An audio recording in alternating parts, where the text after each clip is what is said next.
Muchachos, confirmen por favor que se vean las láminas, que nos escuchan bien. Bueno, Freddy, que es el más importante.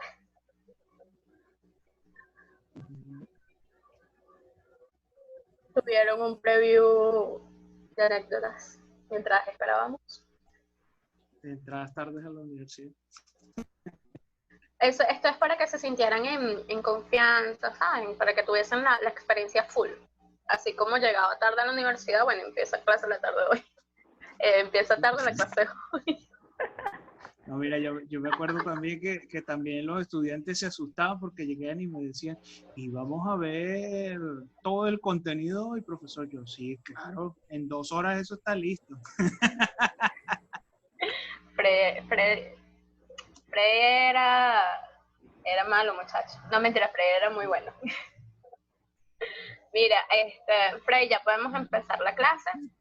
Bienvenido otra vez. Mira, Fred, pero no tienes batería. Ya. Ahora, pásame el cable del cargador, por favor. Aranza, el cable del cargador. Ya lo voy a poner a cargar. Aquí mismo No me asustes, Freddy. En el cargador. Bienvenido otra vez. Creo que ya todos los que están acá te conocen. De todas maneras, todo tuyo. Único ponente con 3 clases en el simposio. Madre mía. Dios mío. Bien, entonces bienvenido, Freddy. Muchas gracias. Y todo tuyo la clase. Ok. Bueno, muchachos. Empecemos. Ahora sí. Bien. ¿De qué vamos a hablar? Vamos a hablar vamos a ponernos serios en primer momento y vamos a empezar a hablar de la física de los medios físicos. ¿Se escucha? Ok. Bueno. ¿Qué sucede con esto? La idea de esta presentación es tratar de facilitarle una visión diferente sobre la aplicación de los medios físicos, mucho más allá de la receta cotidiana de aplicación que se conoce, es decir, aplicación de compresas de 10 minutos por no sé cuánto, colocar tantas capas de parafina.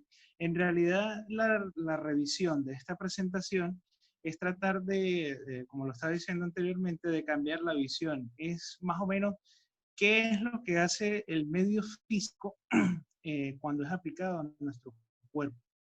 Y así poder facilitar el entendimiento para qué lo vamos a utilizar.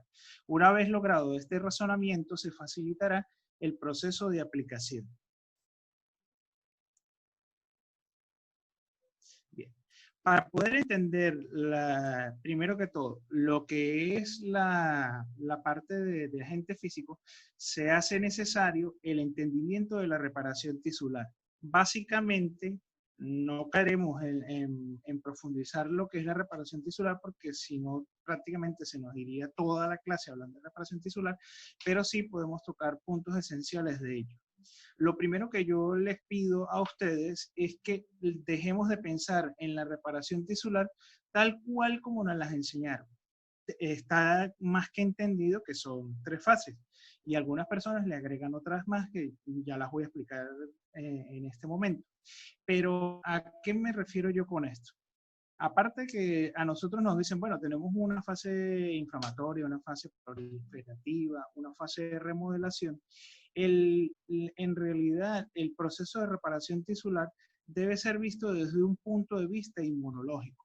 Cuando se habla desde un punto de vista inmunológico, podemos entender tanto la reparación tisular como otros fenómenos que normalmente suceden en el cuerpo y podemos engranar todas las ideas y llegar a una conclusión asertiva. Como es en el caso del engranaje y del entendimiento de las células que conforman todo el sistema inmunológico. El sistema inmunológico estructuralmente es como el metabolismo, es súper complejo. Hay células para todo. Pero lo que normalmente ustedes han escuchado del sistema inmunológico es la célula más básica, que es la célula madre, o también llamada célula hematopoyética, o primera unidad también. Se pueden encontrar en los libros de inmunología. ¿Qué es lo que sucede? De la salida, del origen o de esta célula madre, van a salir diferentes células que van a van a ser utilizadas en el proceso de reparación tisular, como por ejemplo los macrófagos, células NK, los linfocitos T, los linfocitos B. Entonces, yo les recomiendo que hagan una revisión de esos nombres y traten de entender cuál es el origen de cada una de esas células. Lógicamente, el origen que van a encontrar es que provienen de las células madres. Entonces, ellas se dividen en linfocitos T, linfocitos B, células NK o natural killer, que cada una cumple una función específica. También tenemos la presencia de los macrófagos, que es lo que normalmente siempre nos explican dentro de los procesos de reparación tisular. Entonces, vuelvo y repito, el proceso de reparación tisular debe considerarse un proceso inmunológico. Como también tenemos que tener claro que el líquido o sustancia linfocitaria proviene del sistema inmunológico. Por eso recomiendo la profundización de este tema, para poder entender de dónde vienen, del timo, de la médula ósea, dónde se realiza la maduración y cada una qué función cumple. Bien, ahora, esto nos daría una idea más generalizada sobre técnicas como, por ejemplo, el drenaje linfático. Y a su vez lo pudiésemos entender de una mejor forma o mucho más fácil. Ahora, vamos a centrarnos en reparación tisular. Tenemos 3 procesos: inflamatorio, proliferativo y de remodelación. ¿Qué sucede? Que hay autores que, por ejemplo, hablan de una fase vascular dentro del proceso inflamatorio. Y también nos confundimos con un proceso inflamatorio crónico, inflamatorio agudo. Hay que recordar que los procesos inflamatorios agudos son de momento y crónicos prolongados en el tiempo. También no solamente eso es lo que, por lo cual vamos a identificar los procesos inflamatorios o diferenciar los procesos inflamatorios crónicos de los agudos, sino también por la cantidad de células presentes y de otros elementos dentro de cada uno de estas diferentes procesos inflamatorios, agudos o crónicos. En el proceso fisiológico, no, es decir, normal de la inflamación, vamos a tener un proceso vascular, que es la presentación o la lámina que tenemos aquí, en donde nos menciona que va a haber una contracción de los capilares para producir un cierre de emergencia de la estructura. Es decir, ellos producen un cierre momentáneo para evitar de que esa sangre que se encuentra allí migre hacia otros sectores. Y van a encontrar otra terminología que se llama exudación. Es decir, una vez que se producen los tapones plaquetarios en los bordes de esta figura que tenemos a los lados, tenemos 4 figuritas que no las puedo marcar por aquí, pero bueno, vamos a tratar de entender. Tenemos la figura en ramificación de color azul y de color rojo, es decir, azul o morado del lado derecho y rojo para el lado izquierdo, ¿sí? Las 4 figuras lo que explican es el proceso de cómo el trombón plaquetario en los ductos principales de los capilares va a producir el cierre. Donde se ve la ramificación, lo que intenta explicar es que se va a producir una expansión de los capilares y va a producirse una exudación, y es lo que usted conoce como edema. Y el edema es rico en células linfocitarias. Como habíamos mencionado anteriormente, proceden del sistema inmunológico y van a cumplir cumplir una función específica. Ahora, ¿qué tenemos por aquí? Vamos a encontrar, ya después saliendo de la generalidad, de la fase inflamatoria, que tenemos en la fase para concretarlo y no dejar la idea en el aire. Un momento ya. Dios. Bueno. En la fase inflamatoria, en la anterior, aparte de la exudación, este proceso normalmente tiene unos promedios establecidos. Es decir, durante la inflamación aguda vamos a tener de 24 a 48 horas la presencia de este edema. En teoría, debería desaparecer o disminuir la presencia del edema posterior a los 48 horas. Sin embargo, hay autores que establecen de 24 a 48 horas el proceso inflamatorio agudo y otros que son más permisivos y establecen un proceso inflamatorio agudo máximo a 72 horas. Posterior a las 72 horas, depende del autor que usted utilice, va a haber una reabsorción y se va a producir lo que es la disminución de esas sustancias linfocitarias. Y ya estaríamos hablando de un proceso inflamatorio crónico. Una vez que pasa una semana, ya deberíamos de estar entrando en una fase proliferativa, que es la lámina que tenemos aquí. En la anterior lámina teníamos, en el proceso inflamatorio teníamos presencia de sustancias linfocitarias que eran provenientes del exudado y me iban a producir el edema.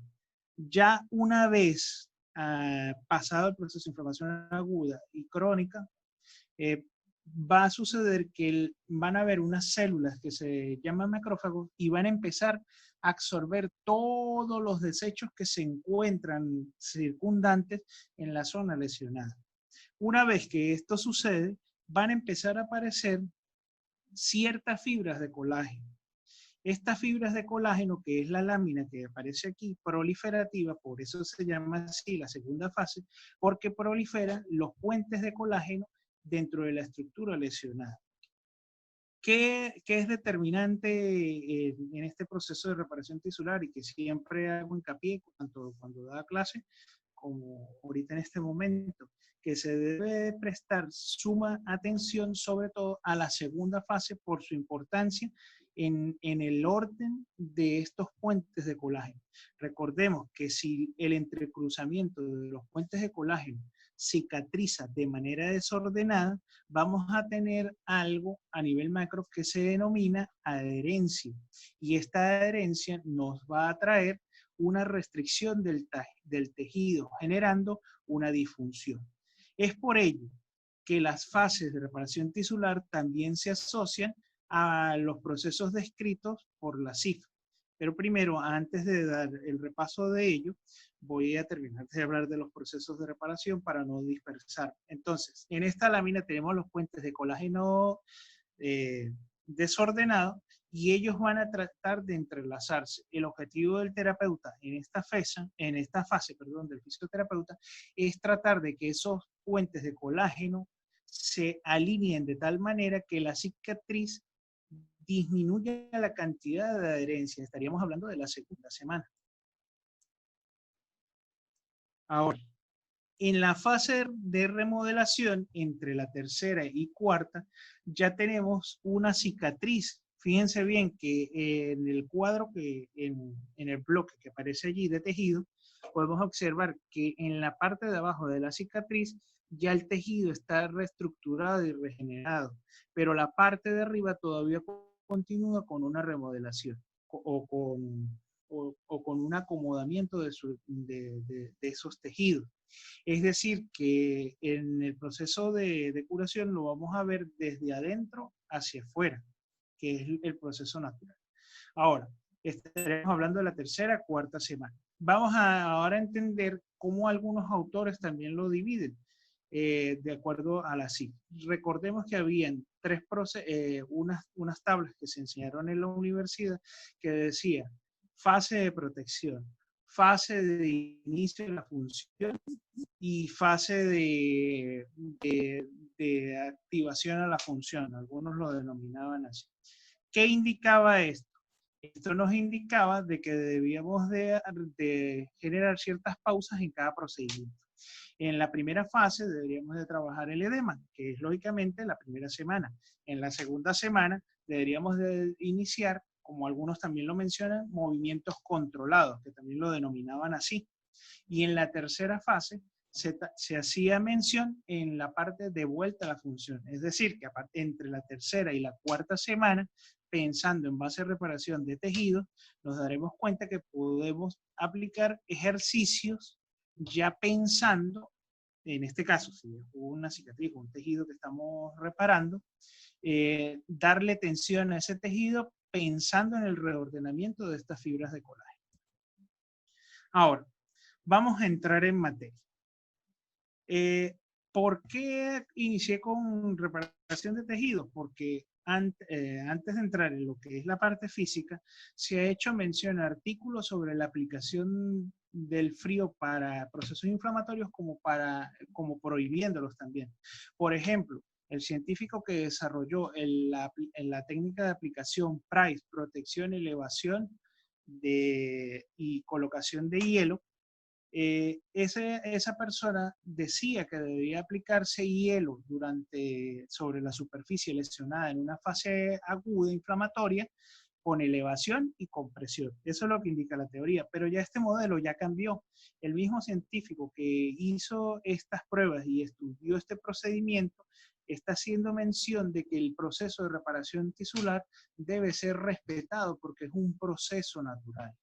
Mucho más allá de la colocación de hielo, él recomienda ya, en vez de colocar tiempo prolongado el hielo, él recomienda colocaciones máximo de 10 minutos.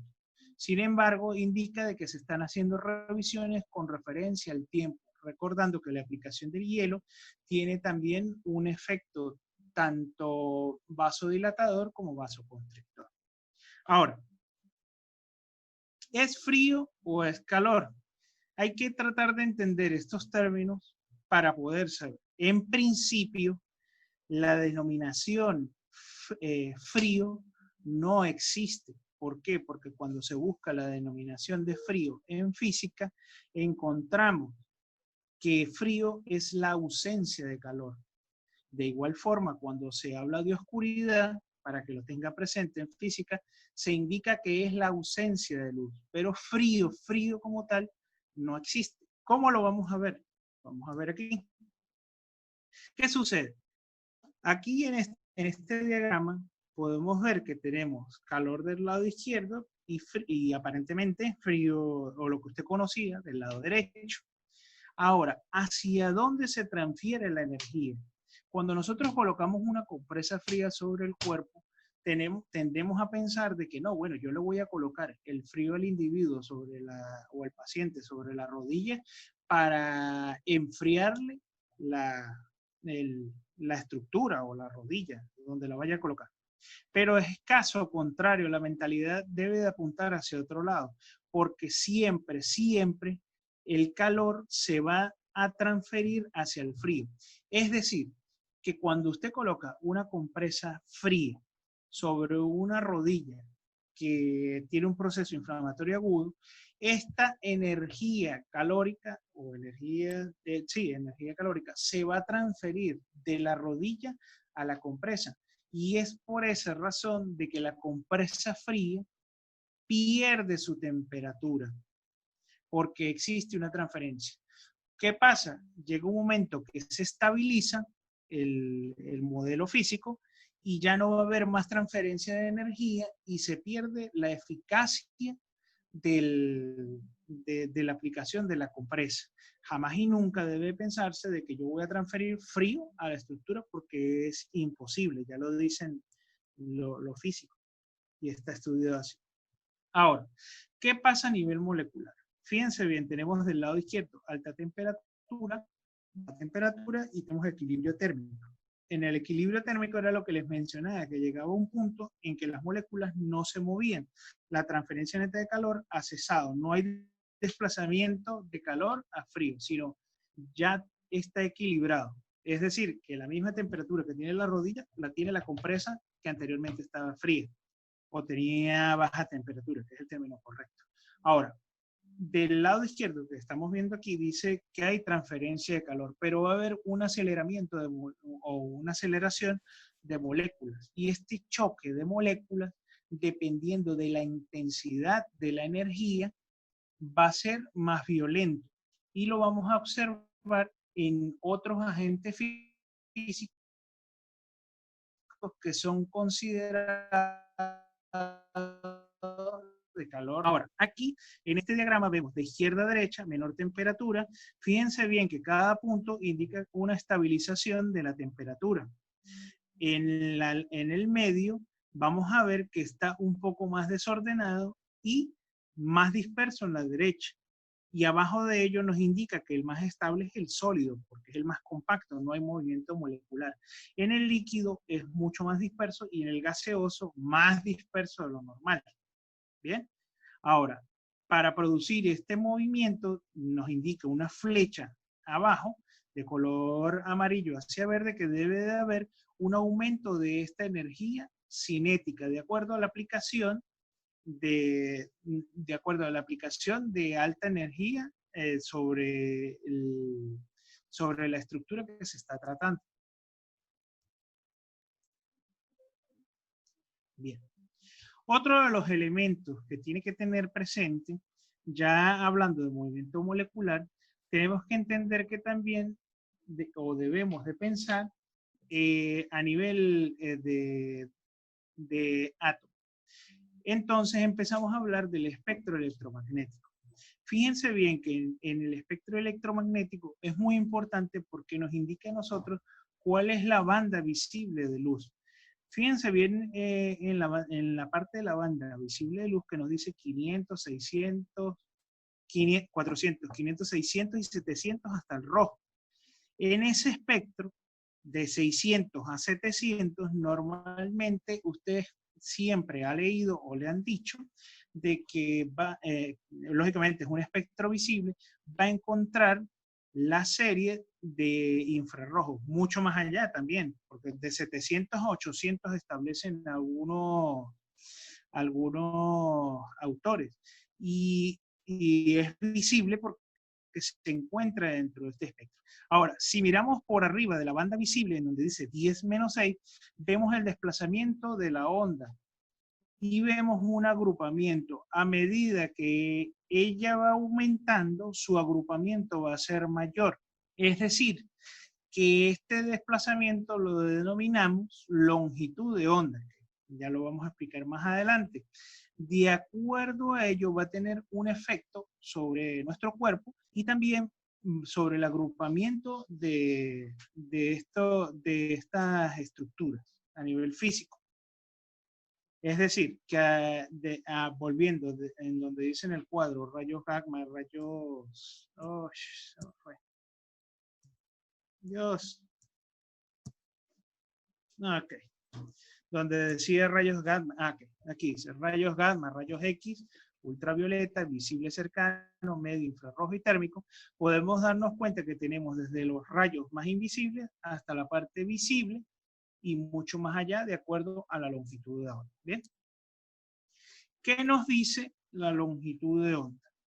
La longitud de onda tenemos en esta imagen del lado izquierdo que nos explica la amplitud y nos marca en las crestas en las crestas, uniendo cresta con cresta, lo vamos a denominar longitud de onda. Si verificamos la lámina anterior, vemos que las crestas se van aproximando unas a ellas y decimos que la longitud es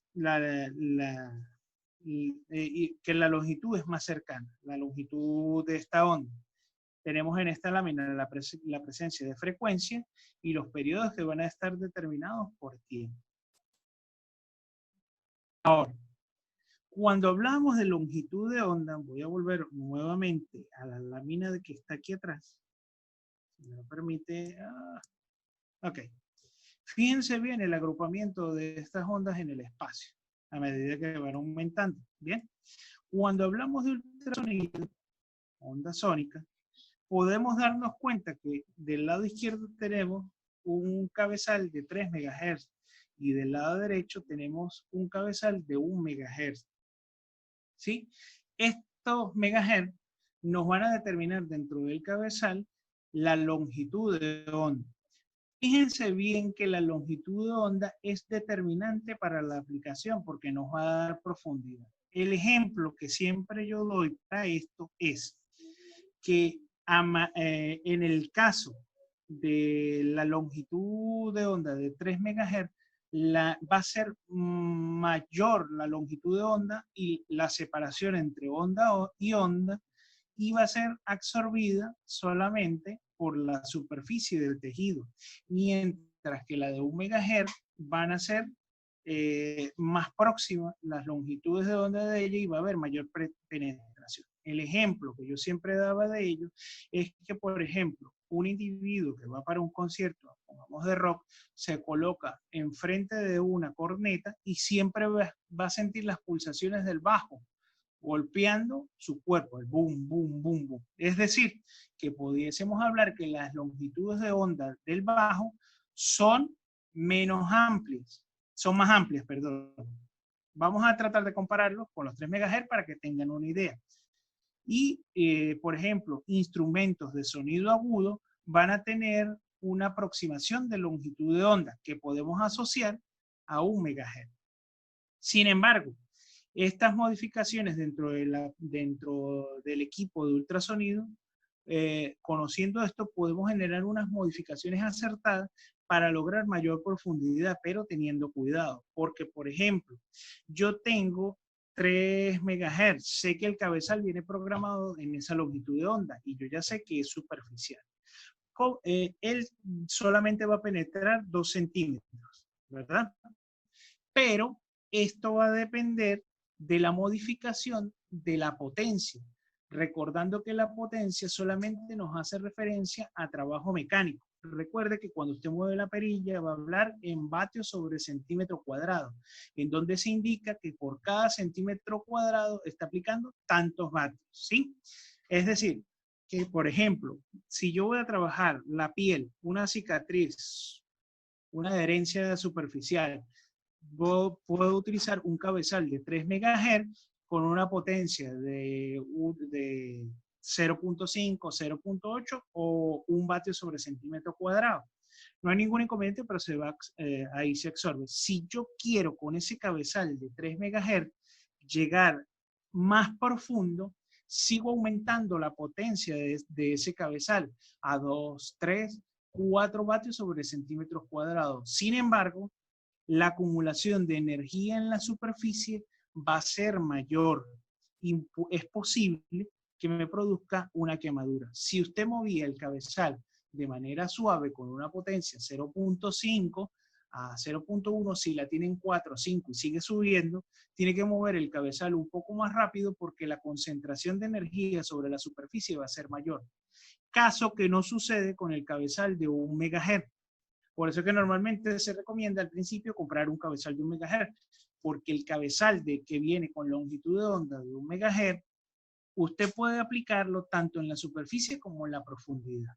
El cabezal efectivamente va a atravesar el de 1 MHz de 4 a 5 centímetros, es decir, que me va a llegar a mí hasta la estructura muscular. Y si está más expuesto el músculo, mucho mejor. Sin embargo, si yo quiero reducir esa proyección hacia la parte de la musculatura, simplemente lo que reduzco es la potencia, que vuelvo y repito, viene descrita en vatios sobre centímetro cuadrado porque es un trabajo mecánico. ¿Por qué es trabajo mecánico? Antes de que me hagan la pregunta por el chat. Trabajo mecánico se considera porque resulta ser que en el ultrasonido va a haber un movimiento a nivel molecular de ciertas estructuras que van a chocar y este choque va a producir una liberación de energía. Es por ello que el ultrasonido se considera para algunos una termoterapia profunda. Sin embargo, en teoría debería ser una terapia sónica, que no se debe considerar termoterapia profunda. Por eso es que está ese dilema, si lo aplico o no lo aplico. Es decir, que para la parte de las prótesis no hay ningún inconveniente de aplicarlo, a pesar de que es una prótesis metálica, porque no la va a calentar. Aparte de eso, que la onda sónica, después de atravesar todo el tejido, ella se va a dispersar y va a ser difícil la absorción, pero debe de pensarse en ultrasonido en energía mecánica, que se transforma después en energía térmica. Pero por esa razón debe considerarse con estos principios. Ahora, cuando hablamos de la parte de corriente, vamos a encontrar que tenemos corriente continua y una corriente alterna. En el lado izquierdo tenemos la corriente continua porque solamente va por una fase. Recuerde que en estos diagramas tenemos por arriba positivo y por abajo negativo. Es decir, que la corriente continua va a tener un desplazamiento solamente en una fase, ya sea positiva o negativa, si el equipo lo permite. Ya en la actualidad lo permite. Sin embargo, la corriente alterna siempre se va a desplazar en dos fases, positiva, negativa. Y esto nos va a ayudar a nosotros a disminuir la capacidad o la producción de fenómenos químicos con referencia a la electricidad. El ejemplo industrial, porque es así, de la aplicación de la corriente continua es para la separación de sustancias químicas, en donde normalmente se utilizan los principios de alcalino y ácido. Por eso es que en fisioterapia se utiliza corriente galvánica y la corriente galvánica tiene propiedades químicas. Sin embargo, las corrientes alternas no nos ofrecen este tipo de propiedad. Cuando hace la revisión de las corrientes galvánicas nos podemos dar cuenta de que producen quemaduras ácidas y quemaduras alcalinas. Las quemaduras alcalinas se ven asociadas directamente al electrodo negativo, pero es por las propiedades que posee dicho electrón. Y normalmente las quemaduras, o es así, las quemaduras ácidas se asocian al electrodo positivo. Ejemplo vivo de ello a nivel químico, como lo repito.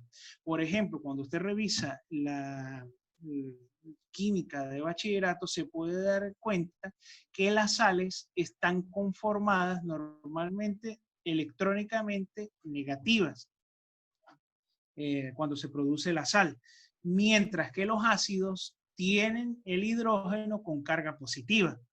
Y es allí donde podemos marcar la diferencia a nivel químico.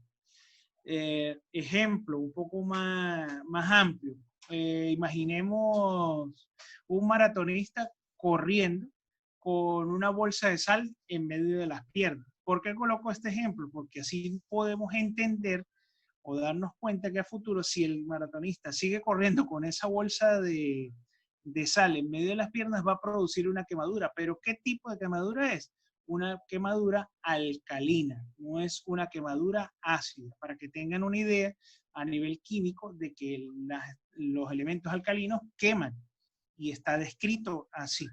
Y vuelvo y repito, las corrientes alternas van por dos fases y no nos aportan esos fenómenos químicos o de separación de sustancias que nos ofrecen las corrientes continuas. Dentro de las corrientes alternas podemos encontrar muchas.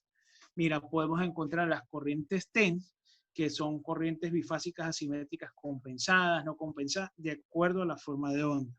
Y dentro de las continuas también tenemos la galvánica.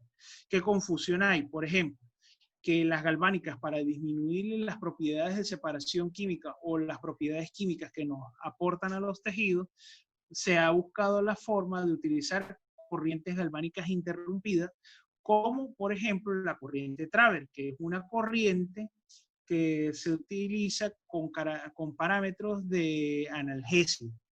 ¿Por qué? Porque es una galvánica interrumpida y se disminuyen sus propiedades químicas. Es importante saber el origen de estas corrientes y cómo funcionan, porque normalmente las corrientes, que es muy amplio el tema, son mal utilizadas. A veces, por ejemplo, no, yo voy a hacer electroanalgesia, pero por ejemplo, tengo una corriente COS, o corriente rusa, y se la voy a colocar a la persona porque tiene dolor. Este tipo de corriente normalmente tiene las propiedades de agrupar las fibras musculares, es decir, que es una corriente de fortalecimiento. A pesar de que mucha gente dice que podemos modificar los parámetros para producir analgesia, pero por ejemplo, con la corriente COS no es el ejemplo vivo. Otras veces he encontrado que se aplica la corriente TENS como mecanismo de fortalecimiento. Sí es posible que haga un fortalecimiento, pero estaríamos hablando de un pseudo fortalecimiento, porque este tipo de corriente no me genera el reagrupamiento de fibras que yo necesito para un verdadero fortalecimiento. Y entonces sería un engaño, no tanto para el paciente, sino un engaño para nosotros, porque yo considero que estoy entrenando en una camilla a un paciente y después, cuando lo estoy devolviendo la función, me vuelve a presentar otra vez la lesión. Entonces tenemos que ser conscientes de lo que se está utilizando. Ahora, para hablar de ondas electromagnéticas, teníamos que entender previamente lo que es la corriente. Las ondas electromagnéticas son producidas, en el caso de fisioterapia, por imanes de inducción. ¿Qué es un imán de inducción? El imán de inducción son aquellos que se les aplica corriente para que perpendicularmente pueda generarse un campo electromagnético. Entonces, tenemos que en esta figura que el campo eléctrico es de color rojo, la onda se va moviendo de arriba abajo. Esta figura trata de demostrar que el campo electromagnético está trabajando en un plano de tercera dimensión, perpendicular. Fíjense bien que la figura azul está acostada, ¿sí? Y ahí nos podemos dar cuenta de que a medida que pasa el campo, la corriente, se genera un campo electromagnético. Hay que estar pendiente también de esto, porque cuando hay aplicaciones de magnetoterapia, hay personas que, por ejemplo, preguntan que por qué normalmente no se puede utilizar metales dentro de la colocación. Entonces, decimos,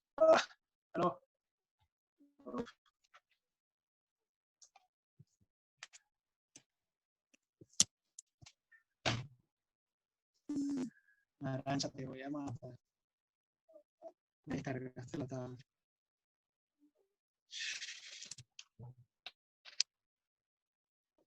Me la acabas de hacer.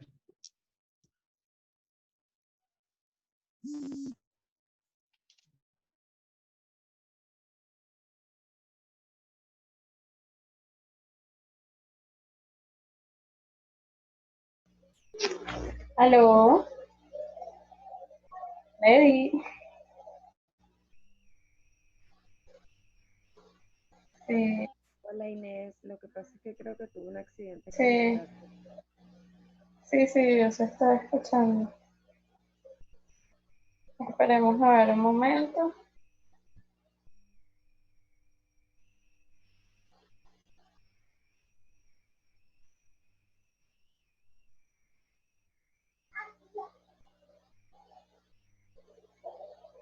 Muchachos, ¿están allí? Allí están escribiendo. Sí, se les descargó la tabla. Creo que fue que la niña le desconectó la tabla y no se dio cuenta. Listo, ya me escribió.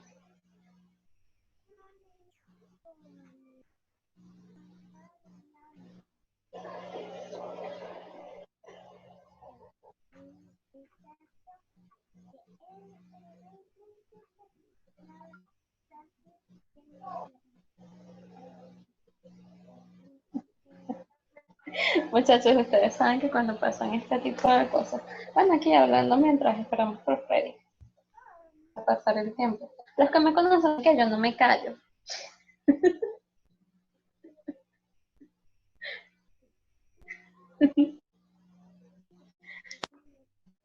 Ustedes saben que cuando pasan este tipo de cosas yo entro en trauma. Literal.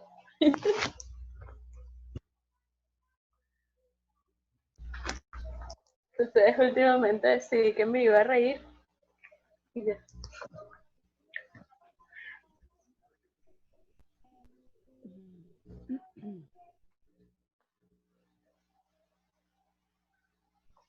Miren, muchachos, aprovecho para recordarles que esta semana es una semana de cuarentena en Venezuela.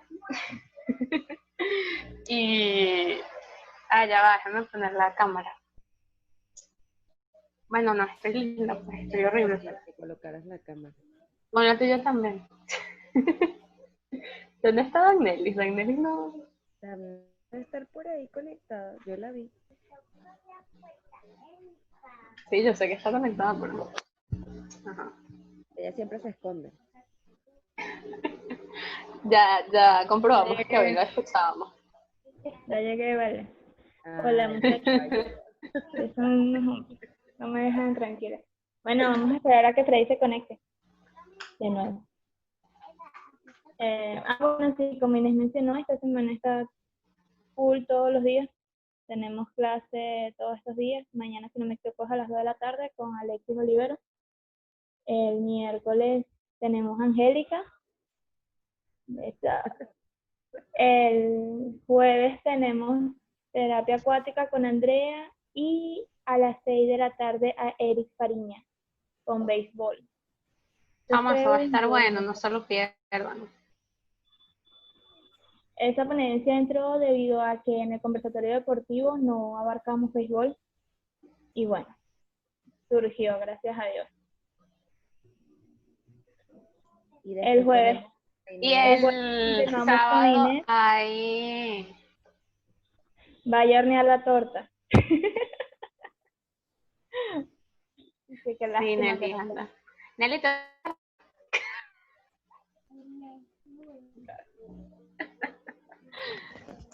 Dios, Ah, Nelly. ya llegó Freddy. ¿Cómo? Lo estoy aceptando. Ya llegó Freddy, lo estoy aceptando. En Buenos Aires. Nelly, estás muy lejos.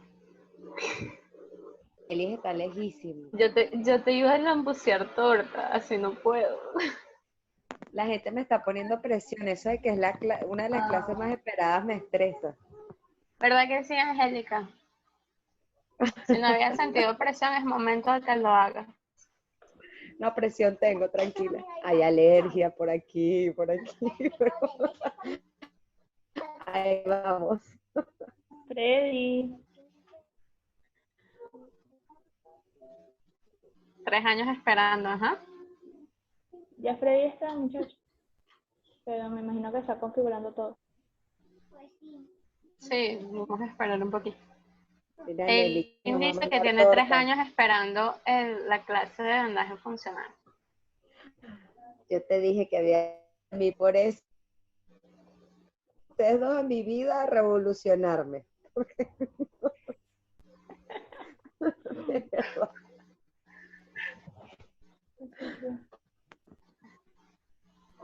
Y que miren, muchachos, ustedes saben que yo conocí en una clase, una chamita que se llama Inés y no deja hablar. Así fue, tal cual. Y ahorita ando aquí, pues. No sé cómo llegué aquí, pero esta chama no se callaba la boca. Ay, no. Llegó, no lo veo. ¿Se conectó? Yo no veo a Freddy. Sí, está conectado. Debe estar configurando el audio. Pero bueno.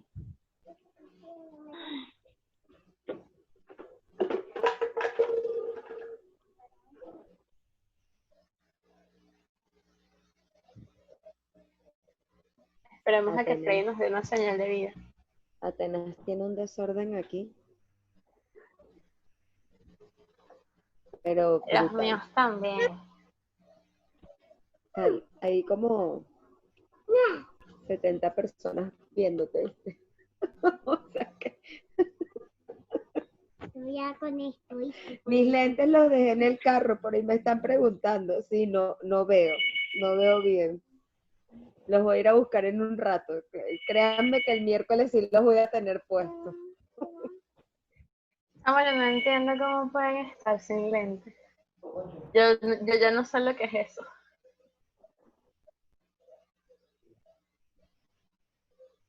¿Qué te dice Freddy?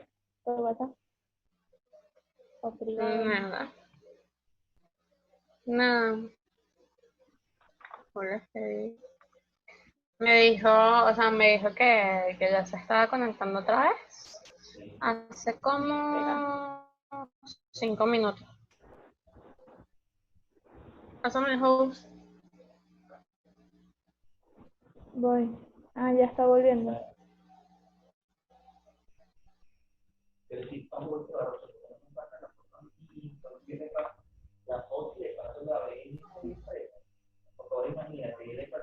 ¿Me escuchas, verdad? Sí, Ah, ok, vamos a ver. Sí, fuerte y te claro. oigo. Vamos a ver aquí. Ok, volvemos. Ya va, espérate, aunque yo creo que sí lo voy a lograr. Ya va, déjame poner primero la presentación. Dale, está bien. Acá. Tranquilo. Tranquilo. Mm. Ya, que es que estoy, ahora pasé al móvil, al teléfono. Ay, me da mucha risa cuando Freddy habla de móvil y ordenador y después Es nos que traduce y nos dice eso teléfono y computadora. es muy gracioso. El ordenador después, la Ya computadora. me acostumbré. Claro, un Aquí proyecto. me dicen la computadora, me dicen, ¿qué es eso? Inés, Ya voy. No, gracias. silencio. Esa es la señal. Sí, pero no, ajá.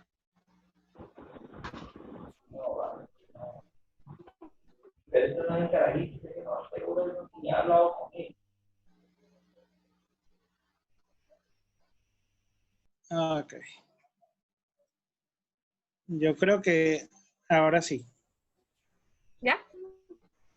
Vamos a No, ver. Después de que me mates. Freddy, yo tengo mala fama con ser, no. ¿Cómo A ver, mira. ven? Ahora Inés vive confirmo. intimidando a todos nuestros ponentes. Yo, ¿Me estás viendo? ¿Ahora sí me ves la pantalla?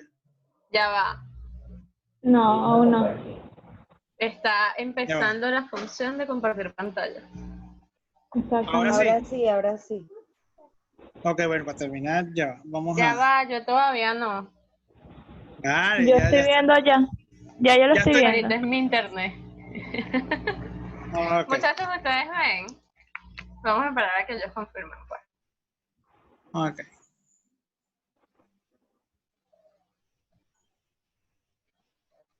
Perfecto, ahí se ve la lámina, ¿verdad? ¿Alguien está vivo por ahí? Sí, dicen que Sí, sí. todo el mundo dice Ah. que sí.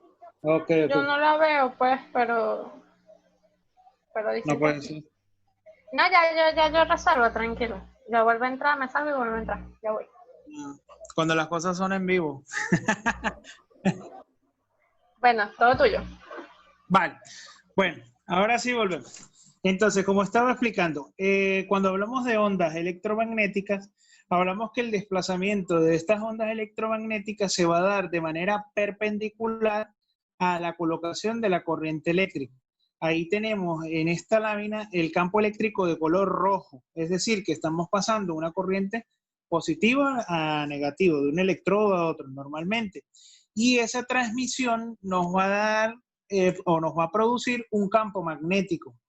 Ejemplo de ello, volvemos otra vez al bachillerato. Cuando hacíamos o alguno hizo un experimento o colocó alambre de cobre alrededor de un clavo o de una puntilla. ¿Qué sucedía? Que lo conectaba a una pila AAA y producía como una chispa. Después de que quitaba la pila, ella producía un campo magnético, es decir, se imantaba el clavo. También, recordando lo que es la corriente continua aquí, nos daremos cuenta que nos produce una quemadura colocando por el lado positivo el alambre de cobre y el lado negativo. Este tipo de quemadura que se producía ahí dependía si era ácida o alcalina, de acuerdo a donde yo estaba colocando el dedo en ese momento. ¿Por qué? Porque las baterías o las pilas alcalinas son corriente continua. Ahora, en este dibujito que tenemos aquí, podemos observar el campo magnético. De este lado, la barra que se encuentra en el centro, nos damos cuenta de que en esa barra, con esas flechas rojas, está pasando un flujo de energía, corriente eléctrica. Y por los lados podemos ver el campo magnético que normalmente se mueve de manera distorsionada, más no desordenada. Ahora, recordemos nuevamente para la parte de reparación tisular la colocación del agente físico. Ya entendido los procedimientos físicos para ello, vamos a empezar a analizar cómo se hace. Yo voy a agarrar, por ejemplo, paciente masculino, alto, con bigote, como usted quiera, pero este paciente ingresa al servicio de rehabilitación con un postoperatorio de 24 horas, una cirugía de 24 horas de artroplasia de cadera, es decir, un cambio total a nivel de cadera. O le cambiaron la cadera por una prótesis total. ¿Qué va a suceder?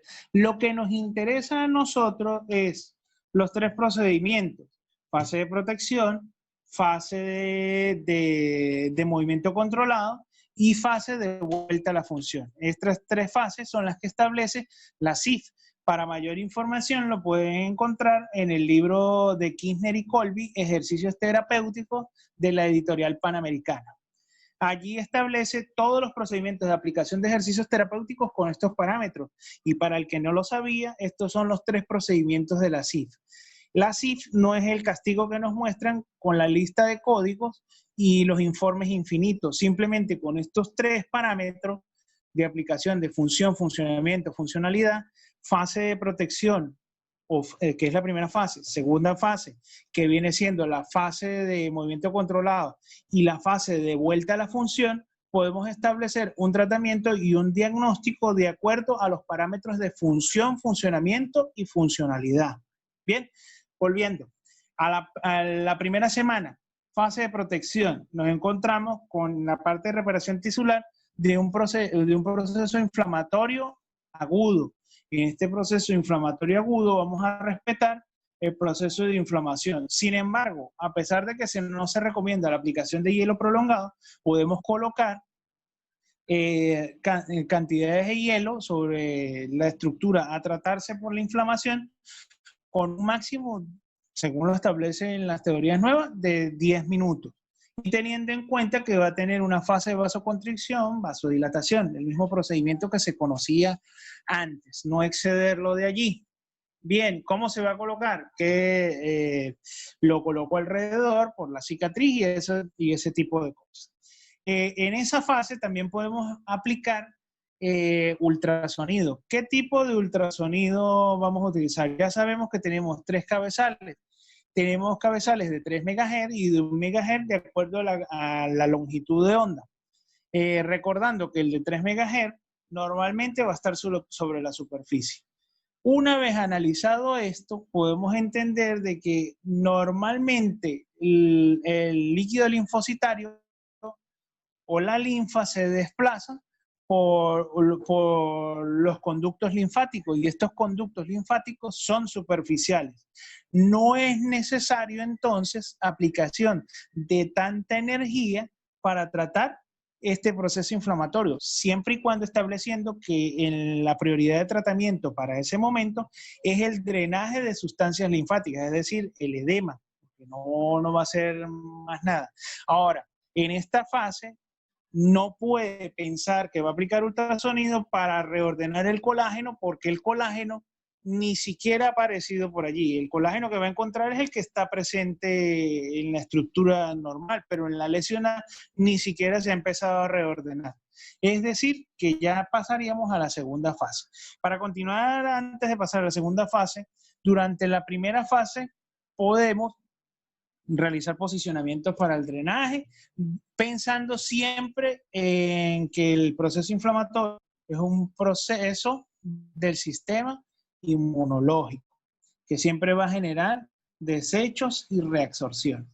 En la segunda fase vamos, bueno, en la primera fase, si el paciente tiene dolor, lógicamente vamos a utilizar mecanismos de electroanalgesia. Sin embargo, lo que es la crioterapia va a ser un medio físico analgésico también, pero mucho más efectivo se considera la electroanalgesia mayor de 30 minutos y dependiendo del parámetro de corriente que se esté utilizando, que es muy amplio.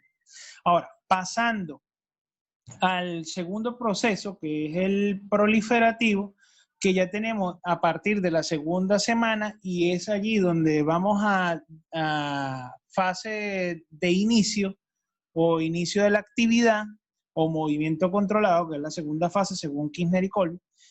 Vamos a empezar a pensar de que va a haber un reordenamiento de las fibras de colágeno. Este reordenamiento lo podemos estimular con la aplicación de ejercicios de estiramiento sobre la estructura.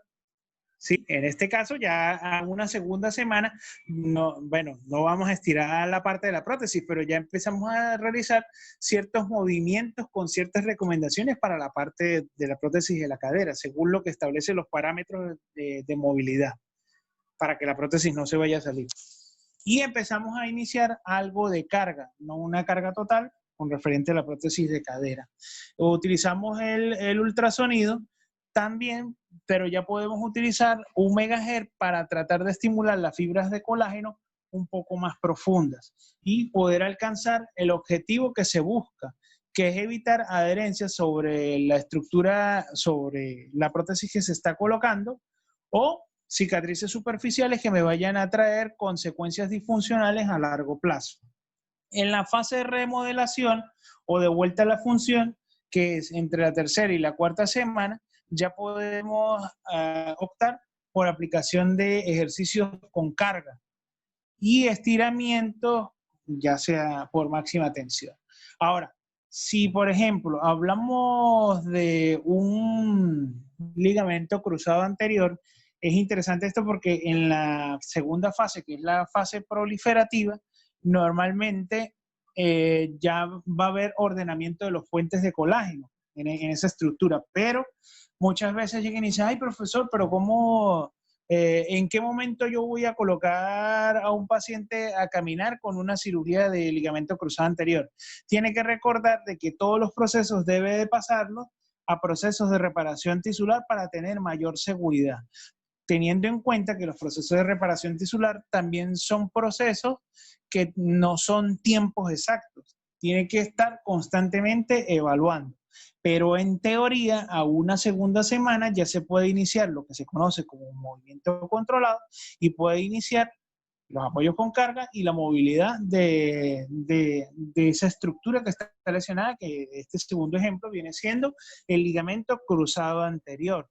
En la parte de lesión del ligamento cruzado anterior, en el postoperatorio, en la fase de remodelación, vamos a tener los portales o los espacios por donde entraron los aparatos médicos para hacer el injerto o la modificación o la sutura de este ligamento, dependiendo de la técnica quirúrgica que hayan utilizado. Pero siempre vamos a encontrar 2 portales de entrada o 3, dependiendo del aparato que usen.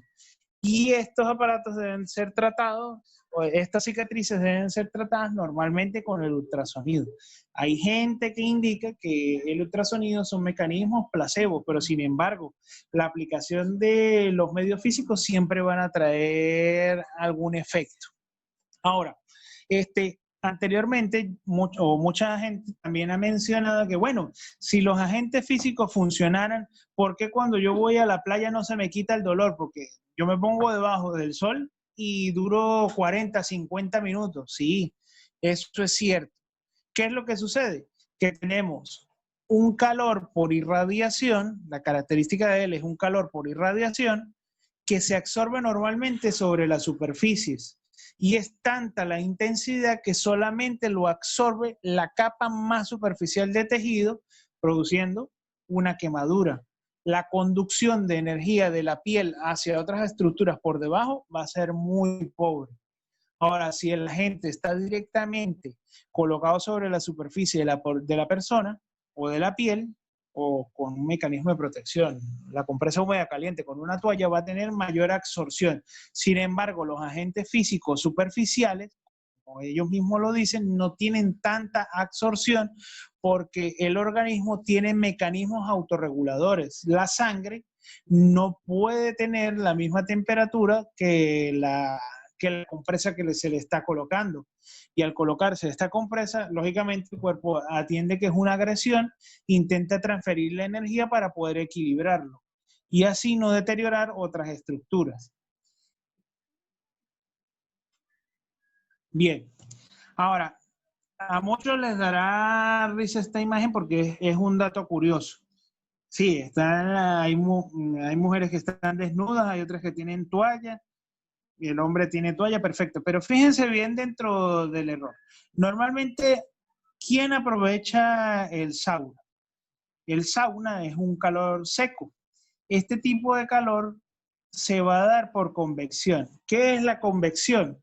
La transferencia de energía, va a haber una mezcla entre aire frío y aire caliente. El aire frío es un poco más pesado y va a descender y el aire caliente va a estar todo el tiempo en la parte más alta.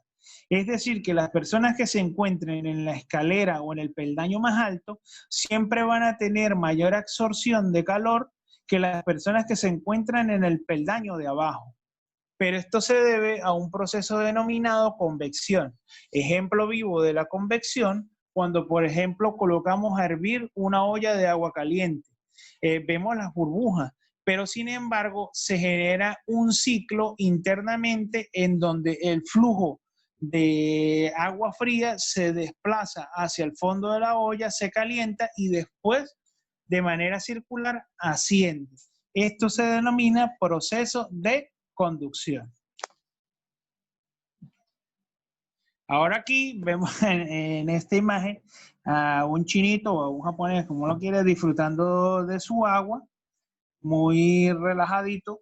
Y aquí, lógicamente, pues bueno, va a haber transferencia de energía por conducción, pero la convección se va a ir perdiendo poco a poco. Normalmente trato de colocar imágenes vistosas para que se recuerden de estas presentaciones. Y bueno, el objetivo en realidad es saber aplicar los medios físicos de manera correcta y con ciertos parámetros y ciertos principios para que no quedemos como pollo asados o pongamos al pobre paciente como estos pollos que están ahí llevando calor y que van para la sopa. La idea es tratar de aplicar una metodología consciente del agente físico, no es colocarlo por colocarlo. Muchas veces una colocación errónea nos puede llevar a un retroceso, por muy pequeño que sea. Recuerde que nosotros siempre trabajamos en base a 4 semanas. Siempre trabajamos en 4 semanas. ¿Por qué? Porque siempre estamos reordenando el proceso en base a la reparación tisular y a lo que mencioné anteriormente, que es la clasificación de la SIC, que esta clasificación de función, funcionamiento, funcionalidad, protección, fase de movimiento controlado y fase de vuelta a la función están asociados al proceso de reparación tisular. Muchas gracias. Esto ha sido toda la presentación. Si usted desea alguna pregunta, pues gustosamente se la responderemos. Muchas gracias, Freddy.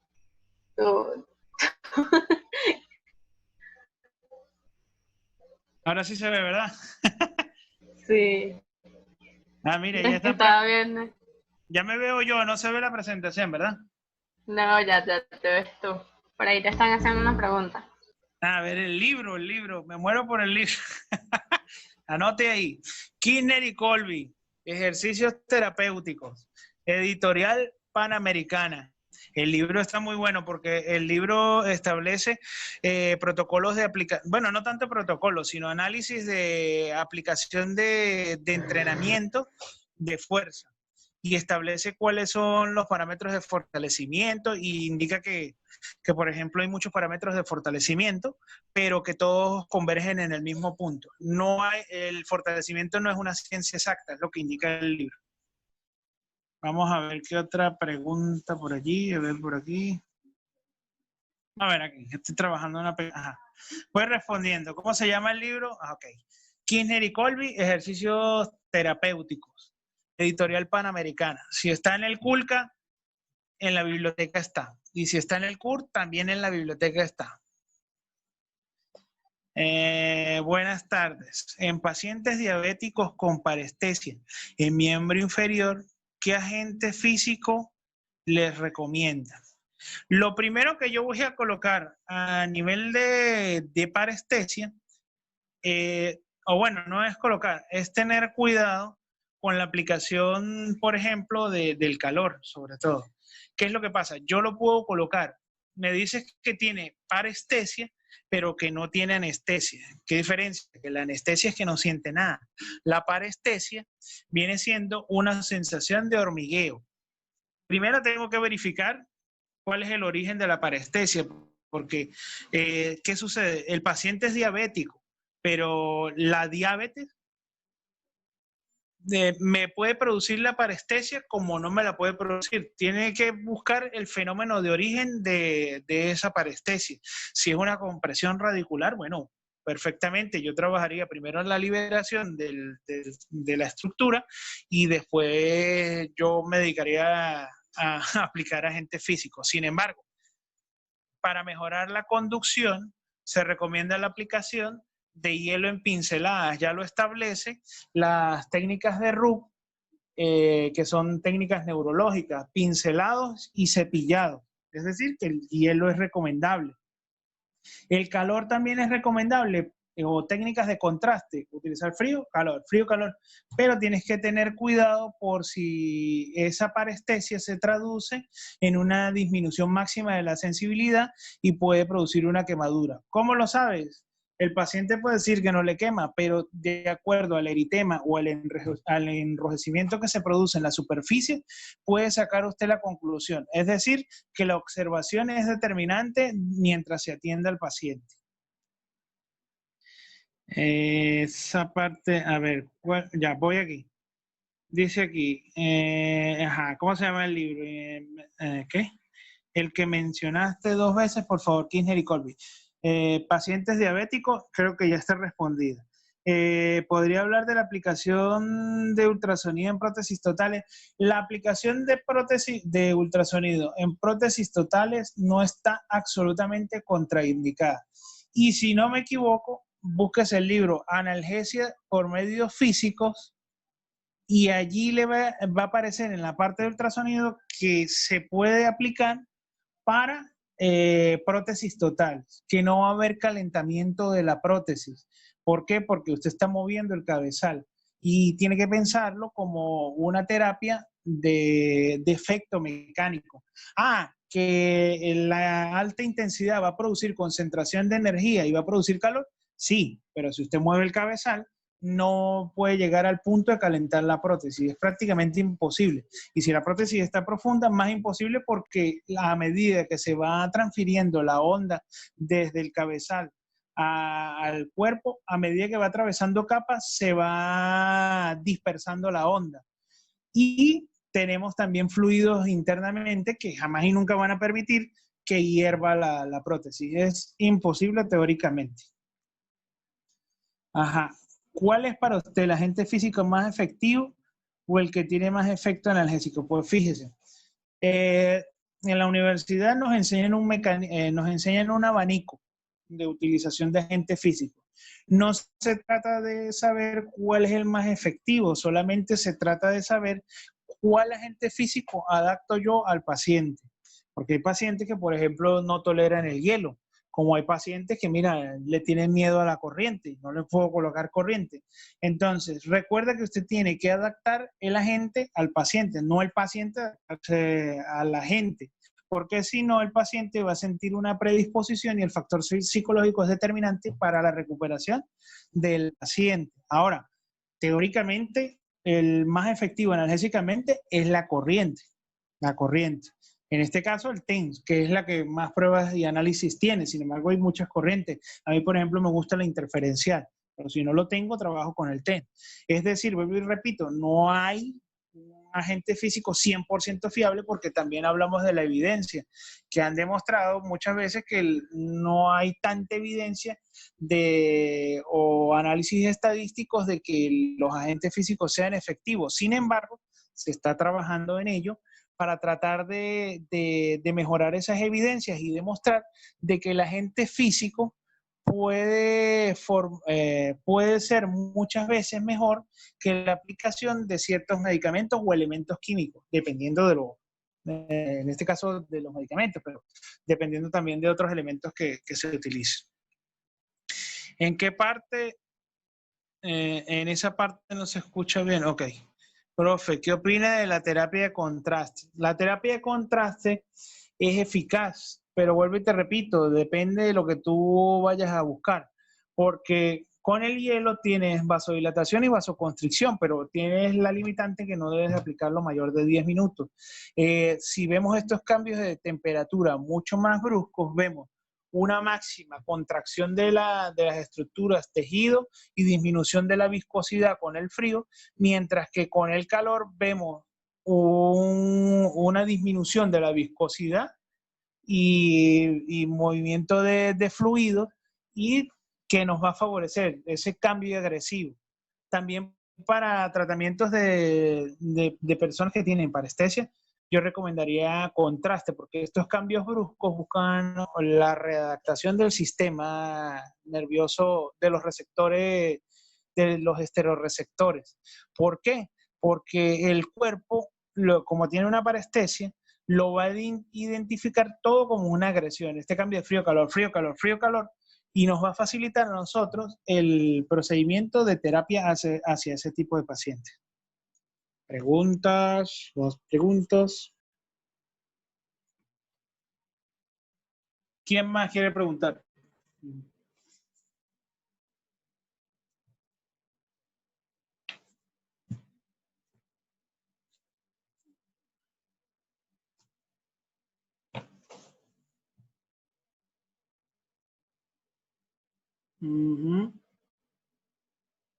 ¿Alguna duda?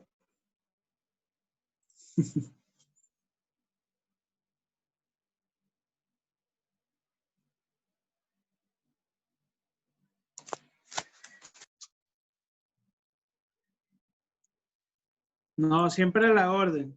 Eglismar Pérez, yo te conozco. Pero no queda de otra. Bueno, pueden seguir preguntando, no hay ningún inconveniente. Recuerden que se pueden inscribir en mi canal. Esta información se va a descargar a mi canal. Yo trabajo también enlazado con Physiokinetic y los dos compartimos información. Inscríbanse en su canal en Physiokinetic de YouTube y también inscríbanse en mi canal. ¿Para qué? Para que puedan recibir más información. Yo estoy trabajando ahorita en la publicación de dolor, es decir, en cápsulas o videos de dolor. Pero como el dolor es tan complejo, voy a publicar muchos videos y vamos por partes. El primero que ya tengo listo y se está editando es sobre evaluación del dolor en el adulto, los test de evaluación, y vamos a ir mostrando más. Si lo quieren recibir y ver nuevas notificaciones, inscríbase en el canal, los invito para que la información sea libre. No hay ningún compromiso, o bueno, si hay un compromiso, inscríbase en el canal. Pero lo cierto es que la información va a estar libre allí y sin ningún problema.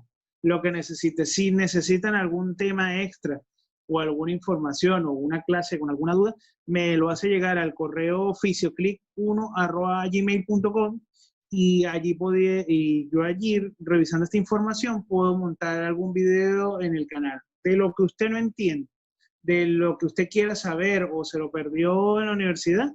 Yo trataré de responderle si puedo, si es de mi área. Normalmente yo es musculoesquelético, lo mío no es deportivo.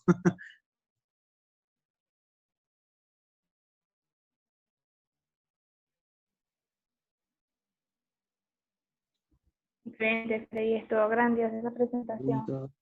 Creo que no hay más preguntas por los momentos. ¿Me oyes? Sí, fuerte y claro. Ok. Estuvo grandioso todo, de verdad. Felicidades una vez más. Gracias. Freddy, de verdad, gracias. Por Con estar en el problemas, proyecto. De verdad que las 3 clases yo no tenía el honor de conocerte y es súper encantada, fanática ahora. Gracias, Freddy. Bueno, nada, sin problema, siempre a la orden. Por estar siempre ahí. No te preocupes, siempre para colaborar y ayudar. La información que necesites, yo te la libero.